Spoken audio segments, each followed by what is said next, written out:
Welcome to Election Night in Georgia 2021. It's January 5th, and tonight we have not one, but two elections in Georgia. Raphael Warnock is running against Kelly Loeffler in the Georgia special election for former Senator Johnny Isakson's seat. Isaacson resigned in January 2019, and Kelly Loeffler, who we'll see in a moment, was appointed to replace him. Jon Ossoff is running against David Perdue in the regular election. Again, as mentioned before, Kelly Loeffler was appointed by Governor Brian Kemp to replace Johnny Isaacson, who again resigned due to health concerns, and David Perdue won his seat in 2014. Here's the current Senate map. As you can see, purple represents states with one Democratic and one Republican senator, and of course, only two seats are up in a runoff, the Georgia Senate seats. Here are the polls compiled by 5:38 the night before the election. Warnock leads Kelly Loeffler by about 2.2%, a pretty substantial margin, but he's not yet over 50%. And Jon Ossoff leads his opponent by 1.8%. He is actually running behind Raphael Warnock by just a mere 0.3%. We'll see if this margin holds up. Let's analyze the past few races in Georgia to see how this race will go. In 2014, Senator David Perdue won his seat by 7% against Michelle Nunn, daughter of Sam Nunn, former Georgia senator, and Johnny Isaacson won his seat by 13% in 2016. We'll see how the presidential results in 2016 in Georgia went in a moment. In 2020, in both these races, David Perdue got 49%, and leading to a runoff since he not gained 50%, and Jon Ossoff got 47%. Ralph Warren got 33%, and Kelly Loeffler got 25%. The reason why was because it was an open primary, meaning that multiple members of the same party could run, therefore splitting the vote in a very large way. So Raphael Warnock was the top scorer, getting a plurality, but yet he still did not get close to Jon Ossoff's total. For presidential races, in 2012, Mitt Romney got 53%, which is actually more than David Perdue would get in 2014. Yet Barack Obama got the same number as Michelle Nunn, David Perdue's opponent, in 2014. In 2016, Donald Trump ran 4% behind Johnny Isaacson, yet Hillary Clinton did just as well as Barack Obama did 4 years earlier. In 2020, Joe Biden surprisingly won the state in a shock to the political world. He won it by nearly 0.25%. Very, very small margin. He actually outperformed 2018's Democratic gubernatorial candidate, who we'll talk about in a moment. In 2010, Nathan Deal beat his opponent by 10%. And again, for his re-election bid, he beat Jason Carter, a relative of Jimmy Carter, former president from Georgia, by 8%, a narrow margin, but still more than Donald Trump, but actually less than Mitt Romney, and he did get the same amount as David Perdue. Jason Carter actually got less than Michelle Nunn, interestingly enough. In 2018, the closest race in several decades, Brian Kemp won by about 2%. It was incredibly narrow, though. Stacey Abrams got 48%, just 1.5% under Joe Biden, but she's credited with registering enough voters and having a large enough turnout operation to give Biden his victory. Here are the polls, not the polls, but the multiple polling sites predictions. 271 rates the regular election 1% to Ossoff. Real Clear Politics gives 0.7% to Perdue, and 538 gives 0.4% to Ossoff. 71 gives 1.6% to Warnock. RCP, Real Clear Politics, gives 0.5% to Warnock, and 538 gives 1% to Warnock. And now it's at 7 p.m. Eastern Time. Georgia is the only state, of course, with polls closing, since this is the only state with an election happening. We have a key race alert, folks. We'll see what news it is. And Jon Ossoff versus David Perdue, the race is too early to call. That means we do not have nearly enough data to make a call, which is either too close to call or to call the race for one candidate. Only 2% is in, and mostly rural counties, which are Republican strongholds. It is the same thing for the special election, just 2% in. Yet Raphael Warnock is running 3% ahead of Jon Ossoff, a big surprise. And Kelly Loeffler, of course, is running behind David Perdue, therefore meaning that Raphael Warnock is picking up David Perdue voters, which may bode very, very well for him, but we'll see if Jon Ossoff will have the same luck. Again, it's 8 p.m., 1 hour after polls closed. Another results update. Of course, the Senate map stays the same. Our key race alert here, folks. It is still too early to call, despite 20% being in. Is again too early to call. Sorry about that.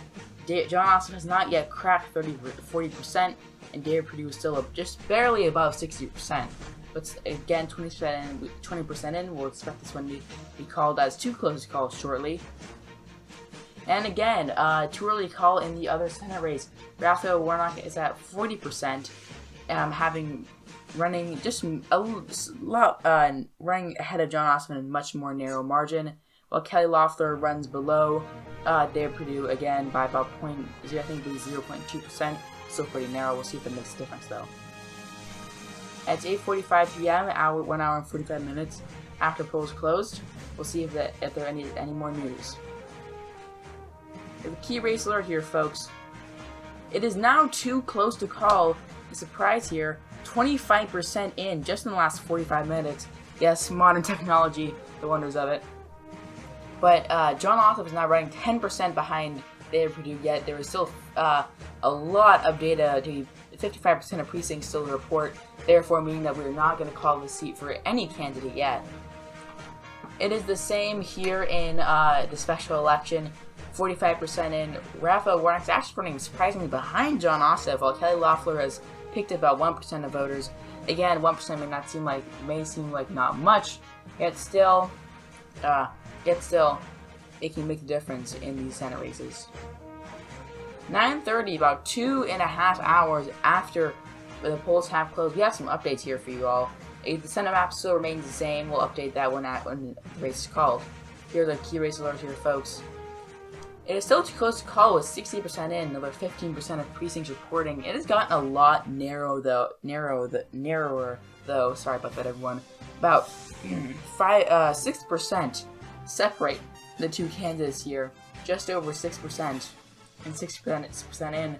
40%, the remaining 40% primarily comes from Democratic strongholds in the urban areas. Of course, this again could mean very good things for Democratic candidates. And again, too close to call, yet actually significantly narrower on the special election side. Raphael Warnock is running ahead of Jon Ossoff by just under 1 percentage point. If his margin stays the same, he could be next United States Senator from Georgia. And 11 p.m. Eastern Time for all of those still watching, and it's quite late at night here. We have just about 4 hours after poll closing time. We have some news. The Senate map, of course, remains the same, and our key race alert will have some updated. We'll have an updated map here soon enough. Still too close to call, but 75% in, about another 15% in, coming in very, very small increments. But the race has tightened up significantly. Only about 2% separating the two candidates, and with again the remaining amount will likely favor Democrats. I think we might be seeing Jon Ossoff and Raphael Warnock giving Democrats a majority by virtue of Kamala Harris's tie-breaking vote. And Raphael Warnock running even higher than Jon Ossoff. Only 1.8% separates the two candidates here. We'll see if the remaining 25% will push Raphael Warnock over the top. 11:53 p.m., 53 minutes after the last poll closing time, we have a results update. Again, our key race alert symbol to show you something big is happening.